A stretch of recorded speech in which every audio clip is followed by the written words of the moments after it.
Drankard amidst Porcelain, Book 2, Land, a mystery novel for children, Chapter 1, in which the story begins once more.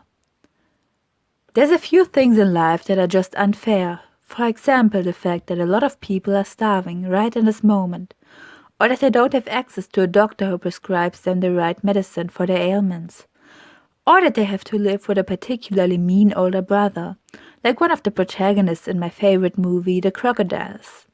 Yep, some things are just unfair by design. I don't think I'll ever understand my dad saying, after God had created Earth, he looked upon his work and said, "This is very good."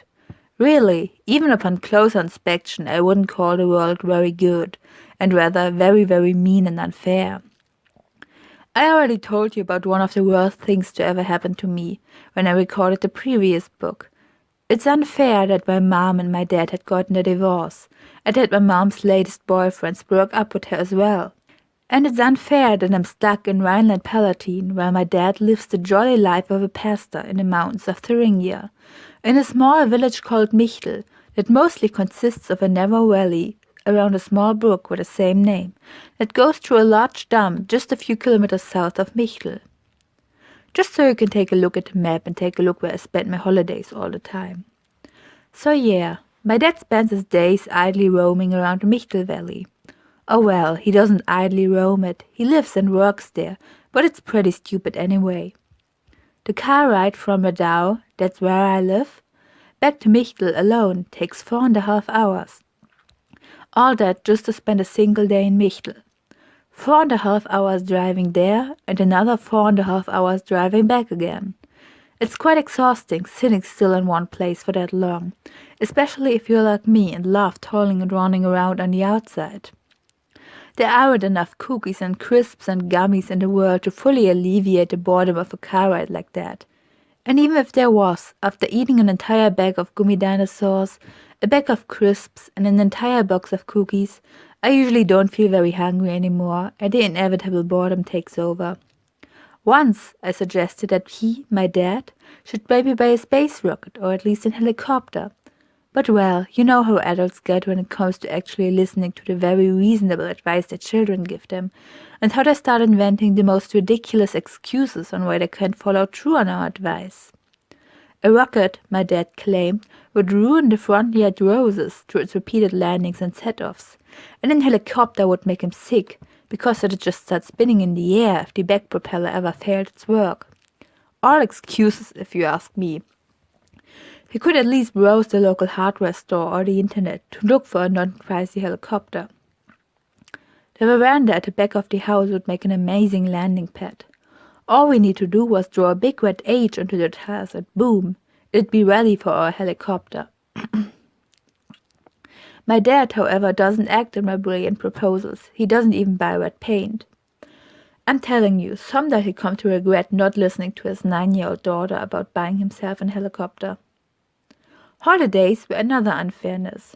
Of course, not the holidays themselves, but the fact that, for example, Saxony-Anhalt had 6 different holidays, where Rhineland-Palatinate simply didn't have winter and Pentecostal holidays, which meant that I had 2 less holidays I could spend at my dad's. Completely unfair.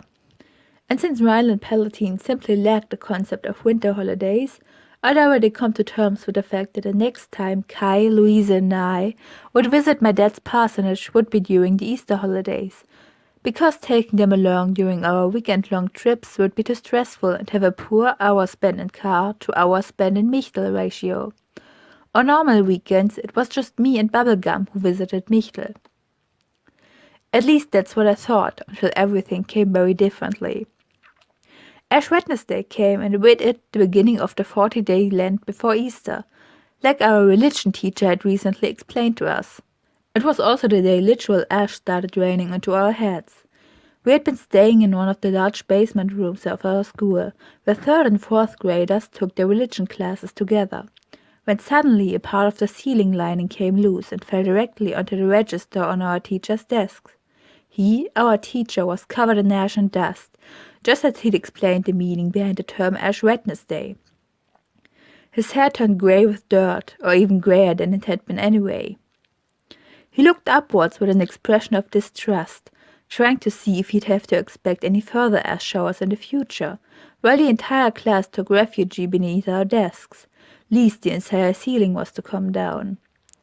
Not entirely unjustified, because our teacher immediately noticed that a lot of other ceiling plates seemed suspiciously loose, many of them at high risk of falling down as well. "I think you're better off going home for the day," he said. "It wouldn't be responsible to let you stay here any longer than absolutely necessary, and I'm not sure I can find another free room at this hour." None of us were sad to follow up on his request. Religion was the last class for all of us. We held our school bags over our head when we left the room, just to be safe. A particularly cheeky classmate of mine took an empty trash can and turned it upside down, using it as an effective helmet. Luckily, no further pieces of ceiling fell down to test just how well our school bags and trash cans would actually hold up to an assault from above. As we left the school property, I saw how the school caretaker swiftly retrieved the trash can from that one particularly cheeky classmate of mine. We'd all forgotten about the incident by the time Thursday rolled around and went to our classrooms for the day. Instead of arriving there as usual, we were brought into the school's large auditorium. The teachers that usually wanted us to go into the classroom physically broke the doors, catching and redirecting us into the wing that held the auditorium. I met my class teacher, Mr. Grease. Grease, obviously not being his real name. His real name was Grest, but the nickname was an easy grab considering the amounts of pomade he used on a daily. We sat down in the auditorium with the exact noise you'd expect from approximately 350 agitated and confused schoolchildren, even if they had been sorted into terraced rows by grade. Kai, Louise, and I sat relatively far up. The teacher sat close enough to step in and stop any possibly arising nonsense that had become infinitely more likely now that they had crammed the entire school into a single room.